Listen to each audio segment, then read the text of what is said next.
So if you remember from the other day when we were looking at CRUD Part 2, we learned that there were several clauses in a select command, right? There was select. What are some of the other ones? From, yep. Where? Order by. Group by. Group by, what was that one? Limits, nice.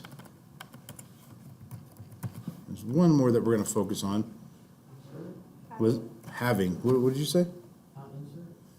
That's actually not part of the select, right? That select is for selecting things and the inserts for making new records. Having. There we go. So we're going to worry about these guys right here. Now, group by and having go together. They are for when you're doing things like summing data or averaging data, or you're doing some sort of aggregate function or something like that. That's a whole other day we have dedicated to just that subject. We have another day that's deals with a couple other things, and order by is included in that day. Our focus today is the where clause, but we do need to talk about a couple things we can do with the select clause. All right, so I'm going to make a file here that we can save our queries into. Queries.sql. Okay. So let's start off with a couple things you can do in the where clause, or in the select clause. So let's take a look inside here, and if I'm in the TAL database, so select star from rep. Now, actually, let's look at the customer database. Look how messy that is, right? It's hard to see what's there, and it wraps around. There's actually something we can do about that with our select statement. We can actually sort of squish some of this data together. So we're going to start small with the rep table here, first of all. And I'll show you how this works. In the rep table, I can, if I want to, select the data in such a way that it's not displayed the way it is. So I can actually use this function called CONCAT. All right, we'll talk about that in a minute. From rep. All right, so here's what this means. This is a concatenation function. If you have a programming background, you're familiar with concatenation. What is that? Anybody know what that means? Kind of. What? Yeah, putting two things together, right? Yes, putting two things together. So what happens here, this is actually a function.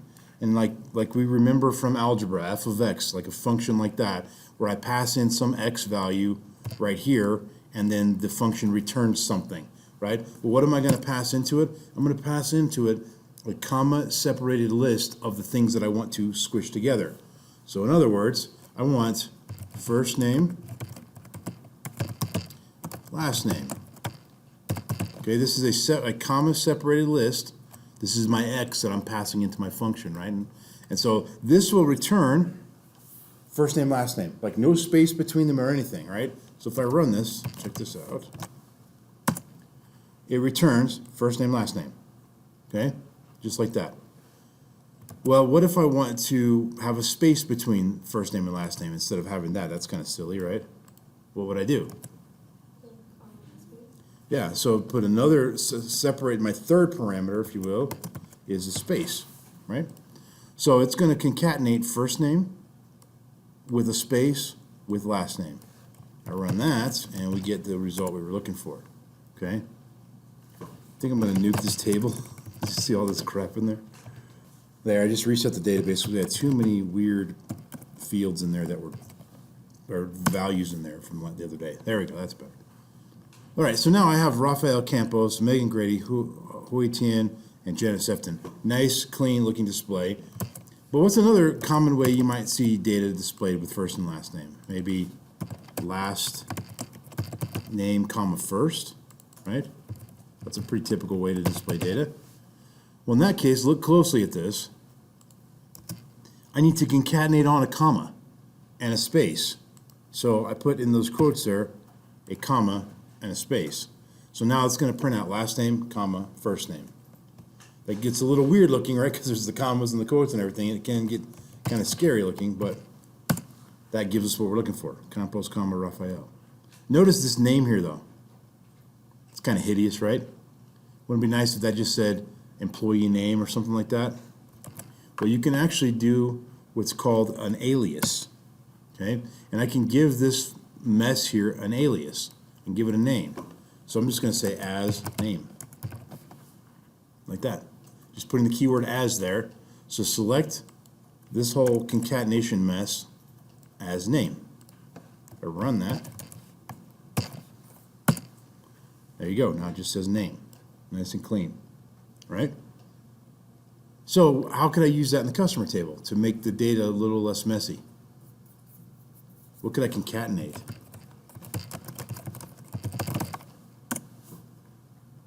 What do you think? City, state, Yeah, all this junk right here, right? I could just put that as one little piece of data together, right? So let's start off with that. So select, and we'll do concat, and it's street, quote, space, and city, I believe, is next. And then after that, often when we see it, it'll be the city, comma, the state, right? So we'll do a comma there, and then the state, and then the zip code with a space in between it, or a postal code. Okay, so that's concatenating the entire address, and I can call it address if I want. From customer. Check that out. Now we have the address all squished down into one little line. Okay. Now, of course, we don't want only the address, right? We want the customer number, the name, and the other stuff too. So let's go customer num, comma that. Then this whole concatenated thing, don't forget the comma at the end there. How'd you get there? There we go, comma. And then, oh, let's put the name up here. Customer name. And what's left? The balance and the credit limit, right? Balance, credit limit, and the rep num. So now we have a little bit more condensed version of the records, which is still big and wrapping. Nice, okay? Let's shrink that up a little bit. It's still wrapping though. So maybe we can consider some other options, like maybe concatenating the first name with the ID. So maybe something like this, the customer name, and we want to say concat.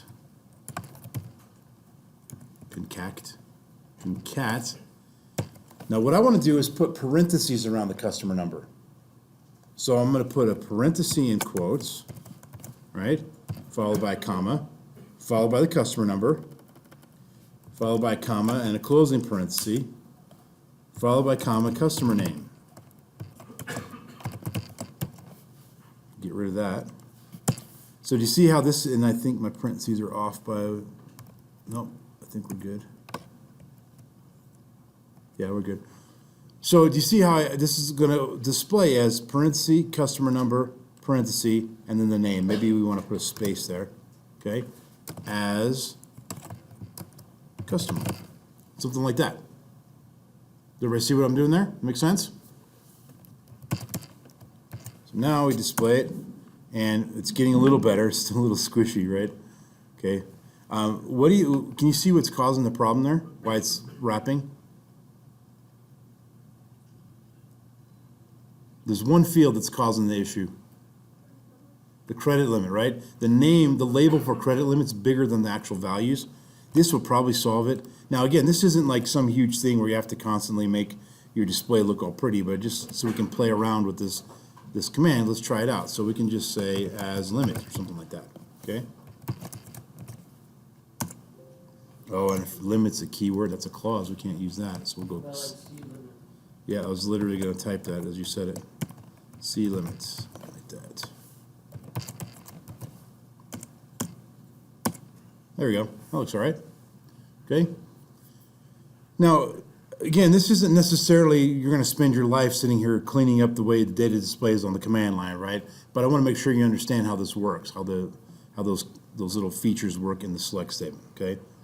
Now you can also do math in your queries, right? So I can actually say, we had on day one, or like the first day when we started looking at these tables, questions like who has what balance, how much does these people owe us, and so forth. And we did that by subtracting credit limit and then subtracting out their balance, right? So we can actually put that in here. Let's get rid of the rep num, won't need that. And let's do C limit minus, I'm sorry, credit limit, I apologize, credit limit, because C limit's not real, minus balance. And we'll call that as available, available balance, available credits, I don't know. What is that? Available credit, I guess. All right. So now I'm mathematically calculating a new value here, and we got this mess here. Let's just get rid of this whole thing here. We'll just get rid of their number, just for the sake of keeping it on one page. There we go. But look at this now. We have their available credit. It shows us how much money is that they have available to spend.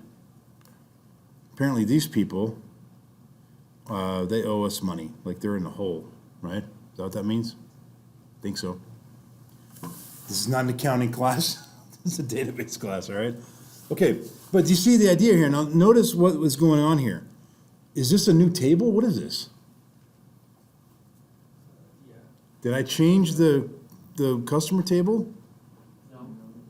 No, I did not change the customer. This is not a new table. This is just a display. It's like a report, right? And so you can later we're going to learn about joins where you can pull data from multiple tables.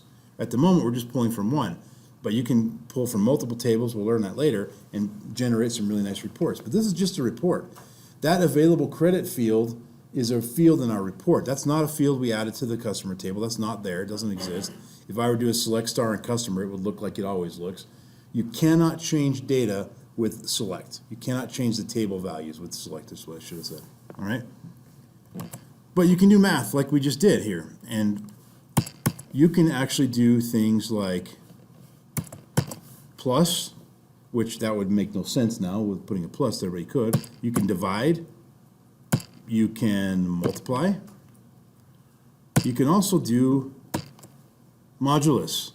Now, some of you don't know what that is, okay, and that's fine. If you have a programming background, it's modulus like in programming. If you don't know what that is, let's talk about that for a second, okay? So let me add, oops, minus.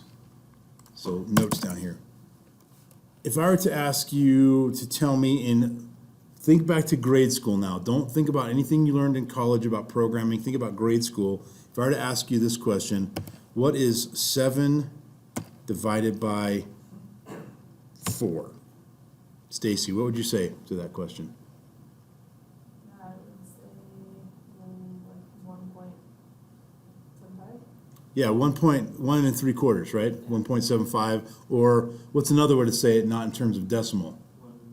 1 remainder 3, right? That's what when we first learned how to do it. Later, when we got a little advanced in 7th grade, we learned how to make it into a fraction like you just did.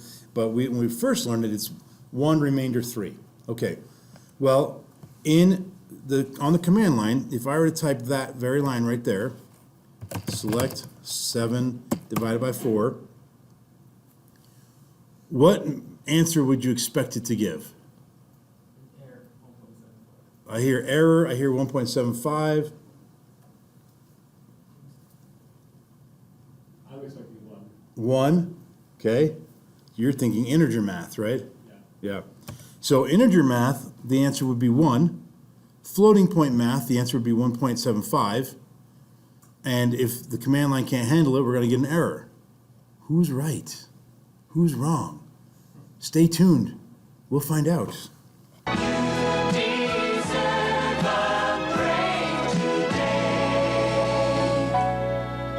McDonald's.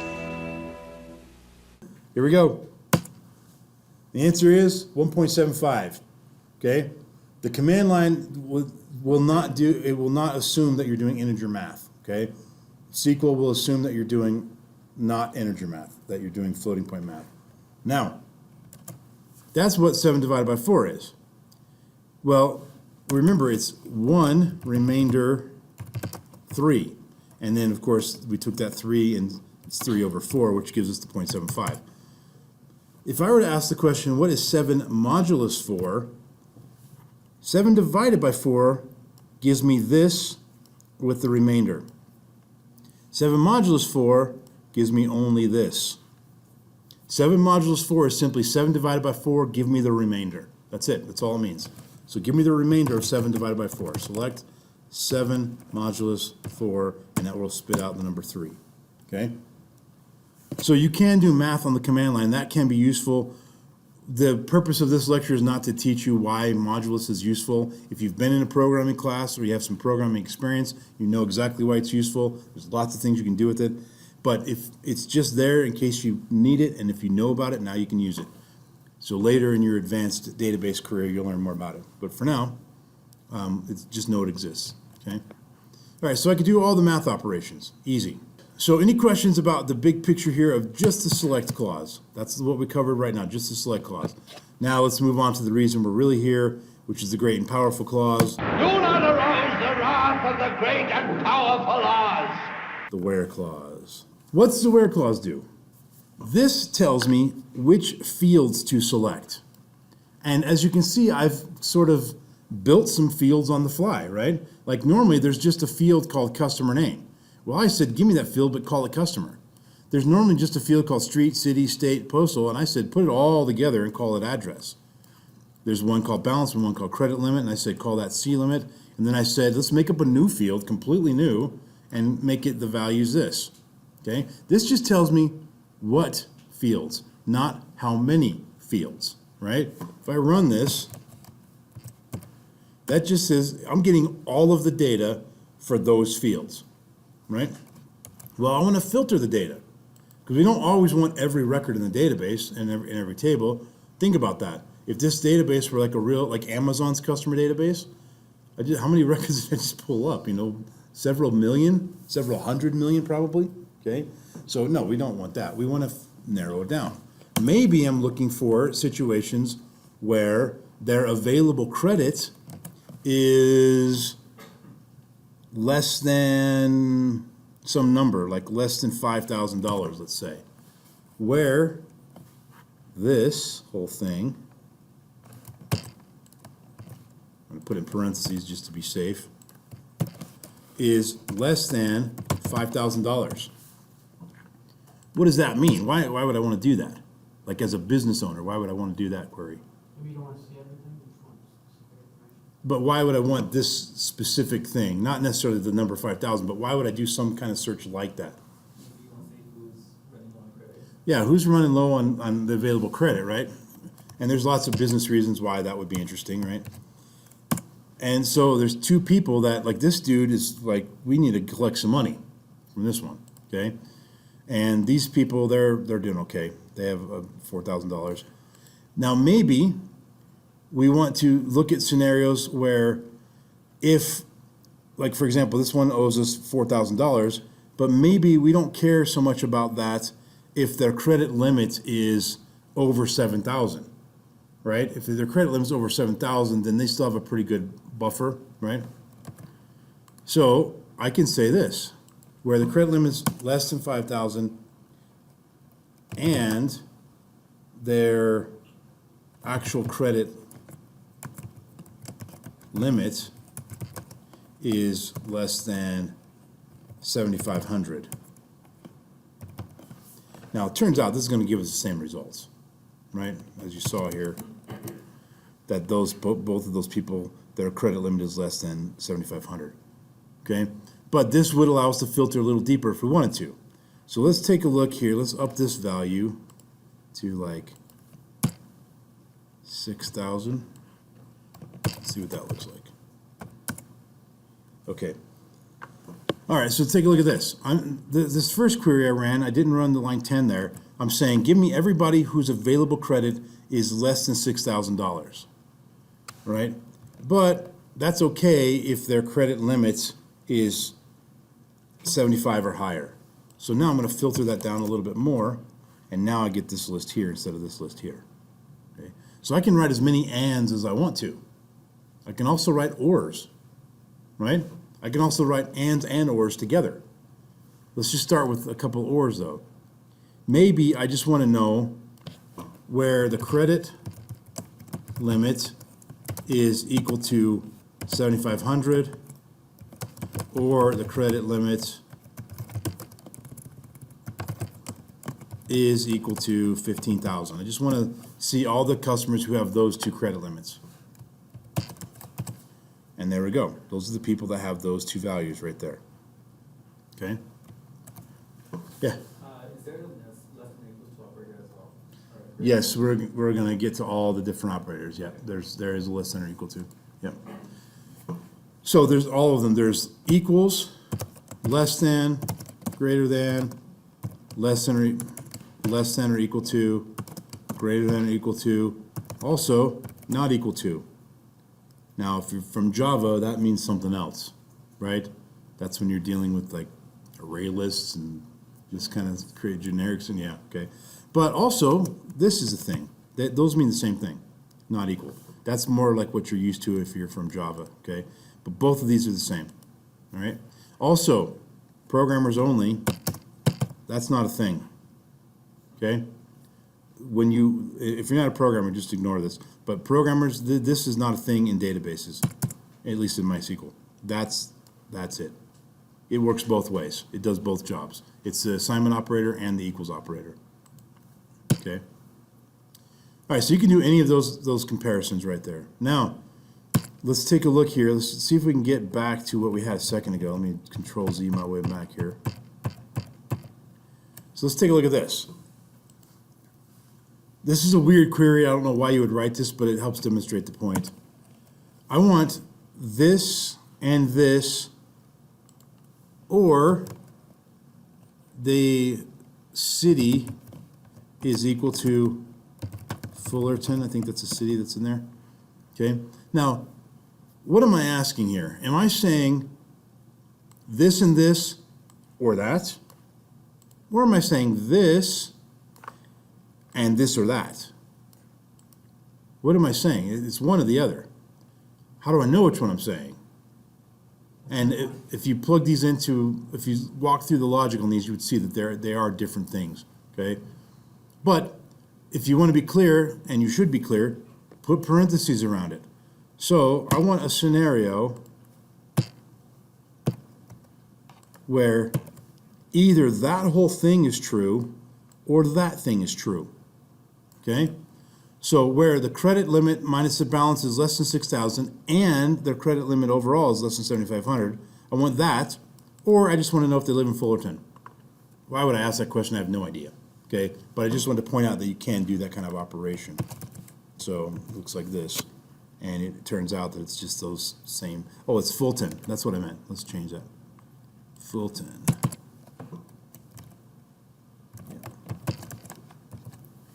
And so it brought in a couple other people. It's got all the Fulton people. I don't know, maybe Fulton's like a rich neighborhood, and I want to compare them to these people that have credit issues. I don't know. Who knows why I'm doing it, okay? Make sense? And it is, because look at the one that's not in Fulton. He's in the hole there, so maybe that's what's going on. Okay, so let's take a little tangent here for a minute. And I want to show you sort of conceptually what's happening when you write a whole select statement, all right? With at least the pieces we looked at so far. So what I'm about to write is not code, so don't copy this. This might be a note thing that you want to take note of, but this isn't code. So here's how it works. It's select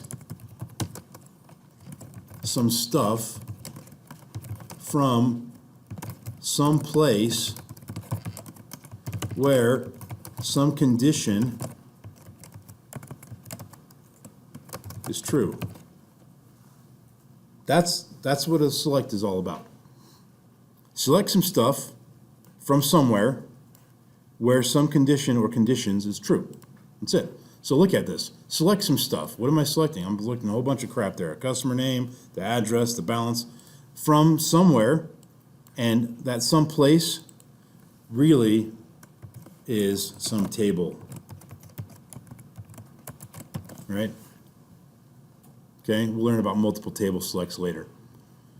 Where some condition is true. So select some stuff from this table where this whole mess is true. That whole thing has to be true, all right? Conceptually, how do we feel about that? Good? Questions? Yeah. Going back to you hadn't put the parentheses around that first, those first two clauses, or conditions. So the question is, what's the order of precedence, right? Will it do the ands first, the ors first? And the answer is, you ready? I have no idea. I don't remember. Yeah, I do know, it doesn't depend, I just don't remember the answer. So I always put parentheses, right? I think ands have the priority, but don't quote me on that. I don't know for sure. So this kind of stuff, it's just like, even if you know PEMDAS in maths, you know, right, we all know this. PEMDAS, which stands for parentheses, exponents, multiplication, division, addition, the subtraction. Yes, I know what it stands for. I just couldn't say it, right? Even though you know that, put parentheses around stuff. Even if it's gonna work out in the correct order without the parentheses, my vote's always put parentheses. That way you don't have to worry about it, you don't have to think about it, right? So I'm always a fan of putting parentheses on everything. I think it said and takes precedence. And? Yeah. That was my guess, yeah. Did you look on the MySQL documentation? W3 processing. Yeah. Yeah, so there you go. So I learned something today. You learned something too, that Jeff doesn't know everything. You guys just learned that today. Yeah. You know, you just learned that today. Before today, you thought I knew everything. But now you know I don't. All right, so other questions. Okay, so let's make some more notes here for just a moment. I'm gonna cut that out of here. And we're gonna paste this over here. This is how we'll call this the, the structure or the anatomy of a basic select command. All right, that's this. Now, in the where clause, there are lots of things we can do, lots of operations we can do. We can do comparisons. Comparisons. And we looked at those comparisons. We can look at if they're equal, if they're not equal, if they're also not equal, if they're less than, if they're greater than, if they're less than or equal to, or they're greater than or equal to. Those are all comparisons we can do. We'll call those standard comparisons. There's also, we'll go with other comparisons. And there are a few keywords that we can use. There's in, there's between, there's binary, and there's like. And we'll talk about all of these in just a moment. Okay, we haven't looked at any of those there. All right, what else can we do? There's also operations we can do. We'll go with math operations, right? Which is plus, minus, divide, multiply, and where's the key? There we go. And modulus. All right. There are also logical operations, which is and, or, and there's another one, not. Okay? And, or, and not. We saw the and and the or already. We'll talk about the not in a minute. So what's left basically is these four guys and not. Okay? How are we feeling so far? Good? And I am recording this, so it'd be good to maybe go back and watch this when you're done, when it's live again, or when it's live on YouTube, just to make sure that you have it sink in, right? Because there's a lot of stuff here, but with practice, it becomes pretty second nature. All right, so let's look at something like this. Let's insert, I want to make an insert statement here and see how much we remember. I want to add a record to the rep table. So Jasmine, what's the first thing I need to type?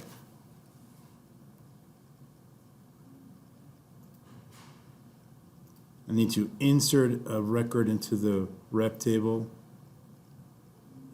Insert, yep.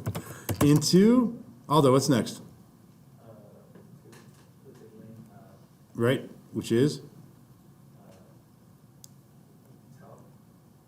The table name? Oh, table, Rep, okay. So insert into rep, and then I'm only going to put in just the rep number and the first name and the last name. That's all I'm going to put in. So I need to put rep num, first name, last name. And then what is the next thing, Jose, that I'm gonna type? I'll give you a hint. It's a word.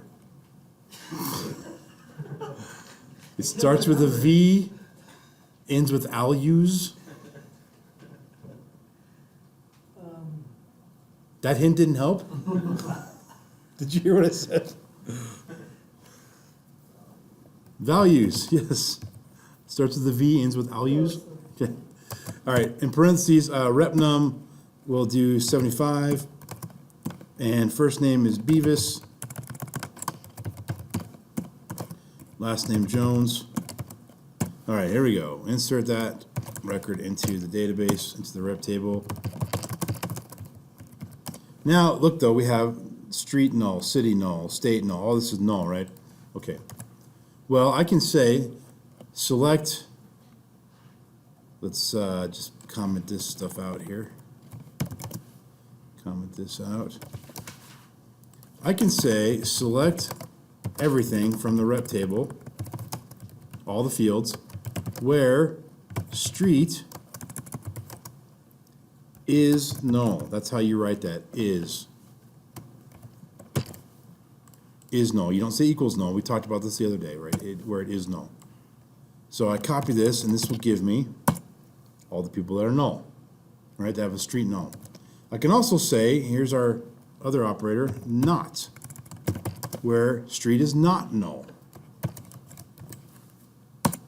And that will give me everybody except for Beavis, okay? There are cases where one is more important, or one can be useful, and you know, or the other.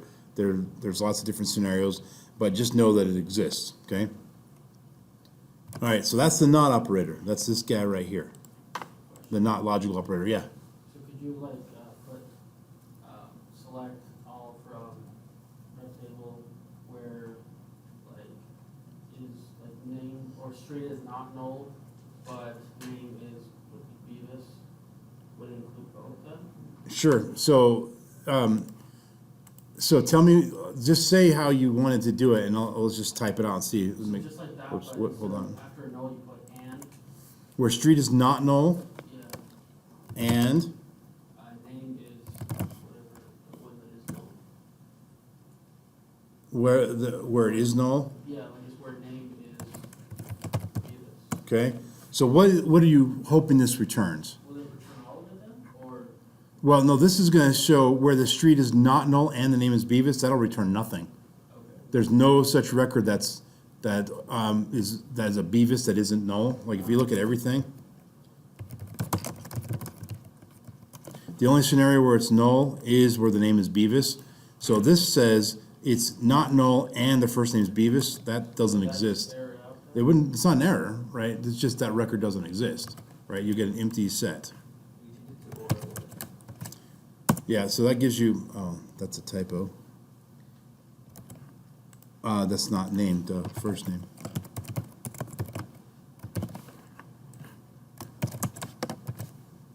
And there's just an empty set, right? Okay. Yeah, so you'll never, if your query syntax is correct, you'll never get an error just because it doesn't return any records. It's not wrong to return 0 records. If I want to know, return everybody whose last name is Watson, just because somebody in the database isn't named Watson doesn't mean I have an error, right? Just means we don't have anybody named Watson. So if you wanted to show, if you did this, or then you would get everybody who is either null or their name's not Beavis, Okay. right? Yeah. All right, good question. Other questions? All right, let's look at this other in, the between, the binary, and the like, okay? So I'm going to clear all this stuff out of here. And let's say I wanted to select, let's just do customer name to save space here. And we'll do street or state. I know 2 things about the customer. From customer, where the credit limit, actually, yeah, we'll just get their state in their name, where the credit limit is greater than 5,000, greater than or equal to 5,000, and credit limit is less than or equal to 7,500. Let's go 10,000. This will give me everybody whose credit limit is 5,000, 5,001, 5,002, all the way up to 10,000, okay? Easy enough, right? And let's put the actual credit limit as part of the return there.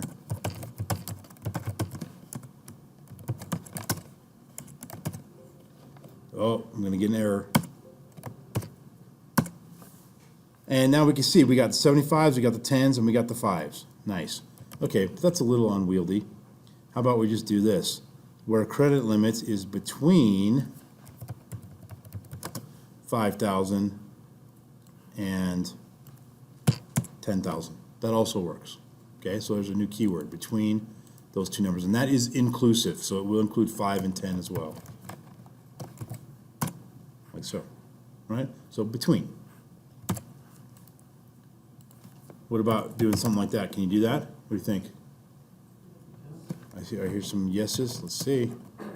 And the answer is, yep, totally. Yeah.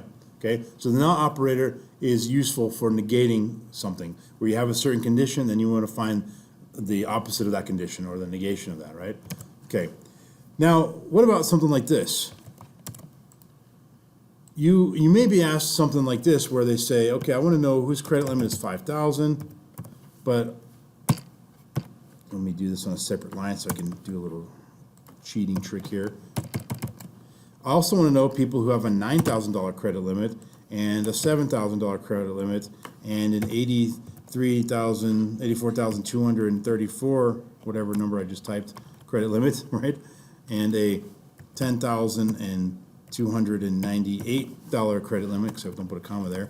Right? I want to know everybody who has one of those, so I need to stick an or in between all these. I should have done that, okay? That's what I want to look for. Anybody who's got 5,000 or 9,000 or 7,000 or whatever. Now, we know that those don't exist, right?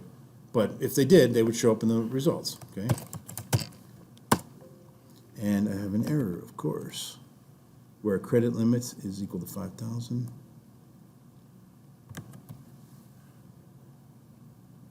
Right near what? It's my error. No? Do you need the colors? Yes. No. You do not. I don't know what I was doing there. Thanks, man. I don't, because I was putting, I did that instead of putting or, which does not work. Sorry, good catch. Yeah, there we go. Yeah, so, sorry about that. That was a brain cramp there. I don't know what happened. So, but look what happened though. It returned anybody that has one of those values. Well, it turns out the only one that's there is 5,000. But that list could be huge. I want to know all these different specific credit limits. Well, there's a lot better way to do that. You can just simply say in, and this is why I was putting the comma because of what I'm about to do next. Right?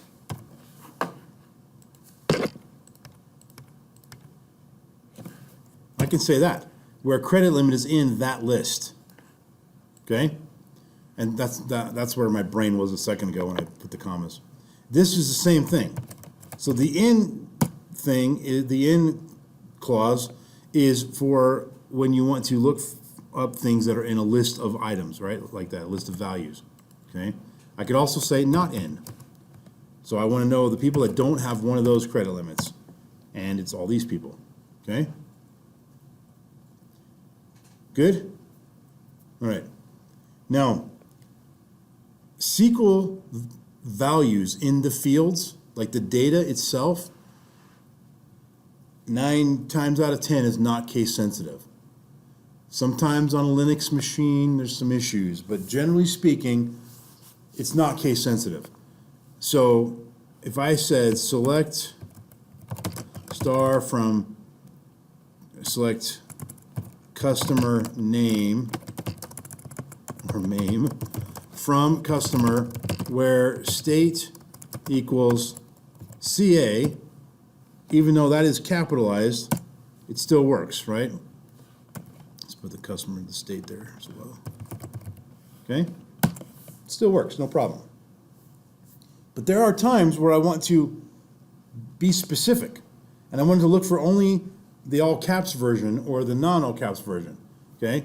So, for example, select, let's do the same select here, where customer name equals toys galore. That will return that first record, no problem, okay? But I want it to specifically be the case where it looks like this, toys galore. Obviously that'll still work, but I want to make sure it doesn't return any other version of it, right? So you can add the keyword here where binary customer name equals toys galore. Now that works because that's exactly the match, but if any one of these is different, it will not return that because it did not match on a binary level. What that means is it says take customer name, the actual value that's in customer name, whatever it is, and it's 12 different values, and look at the binary level of it. In other words, what is the actual raw binary value of each letter? That's going to sum to some binary value. And compare it to the exact binary value of that. And it will be different because our database record has that, and that binary value will be different from this with the capital E. Okay? So there are cases when you'd want to do that. All right? Okay, last subject here, the like keyword. This is a fun one. All right? So what I can do here is say, let's get customers, where customer name is, not is, but just like,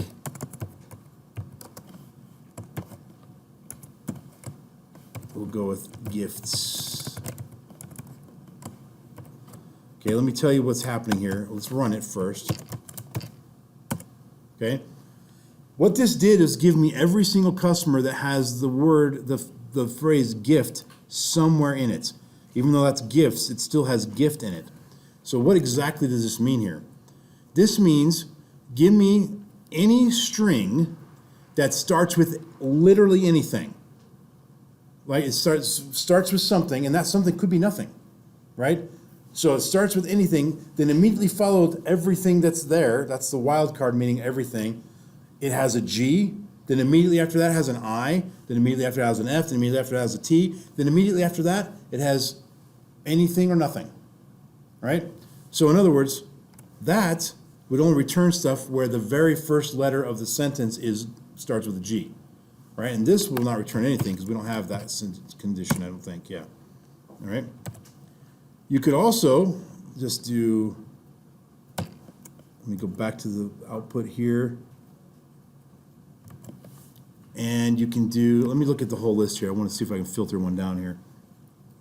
Like, let's take Brookings Direct here, all right? I could search for anything. Like, maybe I know that it's called Brook something, but I can't remember the name of it. Well, I can just search for that, right? And I know, because I know Brook is in there somewhere, right? And there it is, okay? Maybe, let's see if there's one that's got something similar. We got store, yeah. Maybe I want to know all the ones that have the word store at the very end of the word. So the very last letter will be E, right? It starts with anything. It could have as many as 0 or an infinite number of characters, theoretically, and then followed by the word store. And it gives everything that has the word store at the end of it. If it had store in the middle of it somewhere, which I don't think we have any of those, but if it did, it would not be in this return value. Whoa, what is going on here? It would not be in that list, all right? Now, this wildcard here it literally can represent nothing or any number of things, right? 0 things, 1 thing, 2 things, 3 things, whatever. There's also, though, the underscore. The underscore means exactly one thing. It's one character, all right? So let's look at our list here and see if I can pull out an example. If I said this,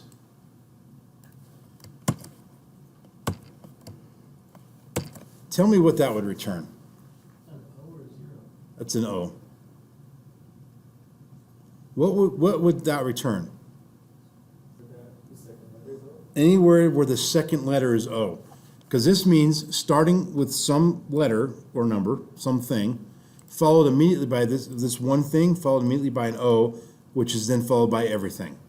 Okay? By anything, yes. So toy will be one, and Johnson's would be one. Now, if I said something like this, that would literally only return 3-letter words where the middle letter is O, which we have none of that. There's no record that has that. There's the word toy in there, but it's not just the word toy, okay? This would mean any 2-letter word where the last word letter is an O. It's all that would only return things with that value, okay? So this means one character, and this means many. Now, what this means is anything where the last letter is an O, right? Does that make sense? Let's see if we have any of those. I don't think we do. Yeah, we don't have any. All right, any questions about those two things? Yeah. So you showed us like where the second one is O, and then the third, fourth, or fifth letter. Then each underscore is 1, 2, 3. So that would mean a 4-letter word that ends in O, Okay. right? This would mean a 7-letter word that has an O right in the middle. Yep. Okay, good question. Others? All right, guys, thanks for sticking around. See you all next week.